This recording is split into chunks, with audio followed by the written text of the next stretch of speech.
I make a lot of videos about interviewing. However, you can't even get to the interview step unless you do one of these two things. Hey, I'm Abby, and welcome back to the Life Work Balance YouTube channel. Today I want to share with you what you can do to ensure you get to the interview step of the hiring process. Before I jump into that, please go ahead and give this video a thumbs up if you're looking forward to today's content. And if you haven't already, please go ahead and hit that subscribe button as well as the bell so that you can receive life work balance advice delivered directly to you every Sunday. So, like I mentioned, I give lots of interview advice. However, you're not even going to make it to the interview round unless you either have a stellar, amazing application or if you have a connection with someone who's associated with the position.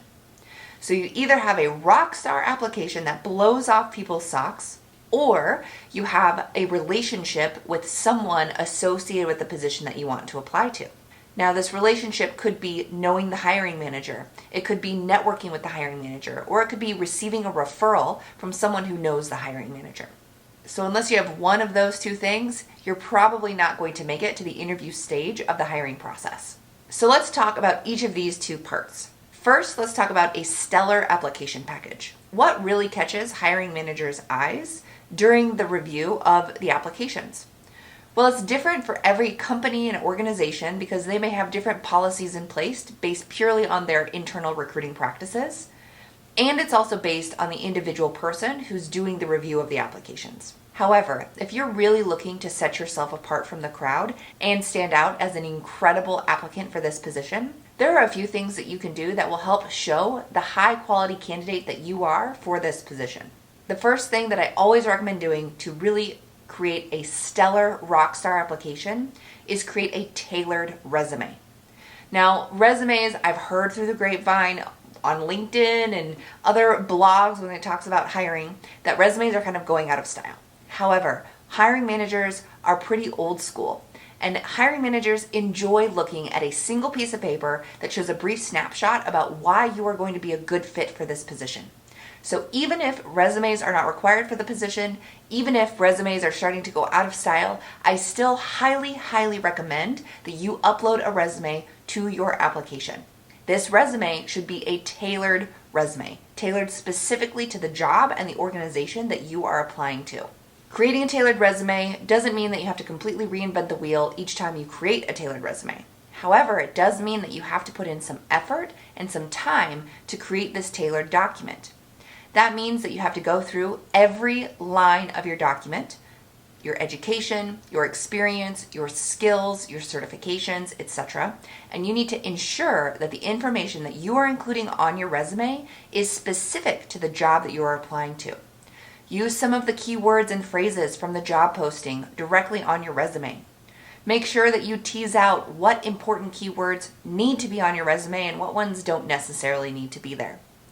Organize your resume in a way that matches the minimum qualifications. So for example, if education is required for a position, I recommend putting it at the top of your resume because that's one of the first things that the hiring manager or recruiter will be looking for. Then when you're listing your experience, you don't need to list all of your experience. You just need to list your relevant professional experience to this specific job. Chances are, with most of the application systems that I've worked in before or that I've used as an applicant, you will be asked to put in your employment history. So you might have to go into more detail with all of the jobs that you've held in the past in this portion of the application. However, your tailored resume only needs to display the relevant information to the job that you're applying to. So first and foremost, when it comes to creating an amazing, incredible application, you definitely want to include a resume. You want your resume to likely be in PDF format. That way nothing gets changed when it's uploaded into the system.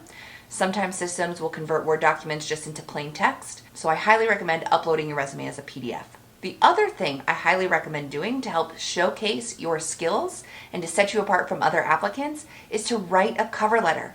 Now you may be internally groaning, saying, I don't want to spend the time to write a cover letter.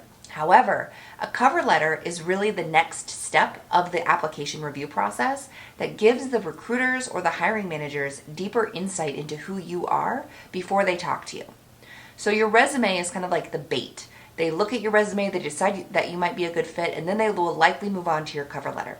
I've worked with people who think cover letters are a thing of the past. They never look at the cover letters. However, I do think that a cover letter can make a difference in your application, especially if a hiring manager or recruiter is on the fence on if you're a good fit for the position or not. If you put some time and effort into writing your cover letter, you can really showcase your communication skills in a written format. You'll be able to expand on some of your experience in your education, maybe specific projects or achievements that you've gained through your experience. So I highly, highly recommend including a cover letter with your application package. The other thing that you can do when it comes to creating a stellar application package is thoroughly complete the application itself. Now, some applications just require you to put in some basic information, maybe upload a resume, but may not have much else that you need to complete. However, other applications may be far more in-depth. They may request you to enter your employment history. So this is different from your resume. This is entering your employment background. What types of jobs have you held? How long have you held those jobs? What were your roles and your responsibilities within those jobs? These jobs may or may not be related specifically to the job that you are applying to. It's up to you with how much information you want to include in that part. Some people include the exact same information that was on their resume.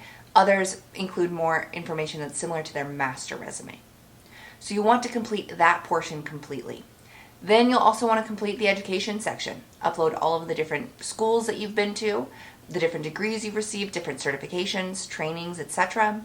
Some applications ask you to enter certain skills that you have. So go crazy with that. Enter your communication skills, your customer service skills, your multitasking, your prioritizing, your organization skills, your people skills, your presentation and your writing skills, etc. And then some applications may even have a questionnaire portion of their application. Spend your time answering these questions in a thoughtful, thorough way. I also recommend copying your answers to each of these questions and copying the question themselves into a Word document for you to save for later, so that in the future, if you have a similar question on an application, you can just copy and paste and then tweak it slightly. You want to make sure that you are answering the questions in this supplemental portion as fully and thoroughly and thoughtful as possible. If you do not spend a lot of time on this section, hiring managers will likely use this section to make some decisions about who meets minimum qualifications and preferred qualifications. And if you only put minimal effort into completing this supplemental question section, the hiring managers can tell. There will be applicants who put in a lot of effort and quality time into completing these questions, and they will look at those compared to your partially completed supplemental questions, and they will not be impressed. So take the time to complete your answers to those questions. So really, those are the four main parts of creating a stellar application. You have a resume that is tailored to the position. You write a cover letter that is also tailored to the position. You complete the full application when it comes to entering your information. And if there are supplemental questions, you thoughtfully and thoroughly complete those as well. So that's one way to get the interview. The next way to get an interview is all based off of who you know. Networking and connecting with people. When it comes to networking, it's more than just saying, hey, I think that you're really cool that you work for this company. Can you get me a job? Most people will not go for that. If you were to approach a hiring manager or recruiter in that fashion, they're probably going to say no thanks. So you've got to be a lot more tactful about how you approach networking. Now, you may know someone who works for a company that you want to work for. Reach out to them first. They have a good idea of what the culture is like. They probably have an idea of the application process because they likely went through it themselves. They may be able to internally refer you to a specific position or connect you with a recruiter or hiring manager directly. So that's one way to go about the networking process. The other way to go about it is to kind of like cold call a recruiter or hiring manager for a specific position. Now, this again isn't just calling them up or sending them a LinkedIn message saying, hey, I'd like to be considered for this position. Here's my resume. Instead, it's putting in a little bit more effort and being charismatic through the process. You're building a relationship with this person and you want them to understand how good of a fit you are for the position, but also how good of a person you are and how you will fit within the organization. So reach out to someone connected to the position. Let them know that you saw the position, you're interested in applying, and you wanted to send them your resume to see if they might have any tips or suggestions for you. Maybe that you would like to set up a 15-minute phone call or a Zoom call so that you can get to know them and what they think about the organization and what they might know about the position. Networking can be one of the scariest parts of trying to find a new job. So really, maybe take the easy way out first and contact someone you already know who works for that organization or who works in that industry.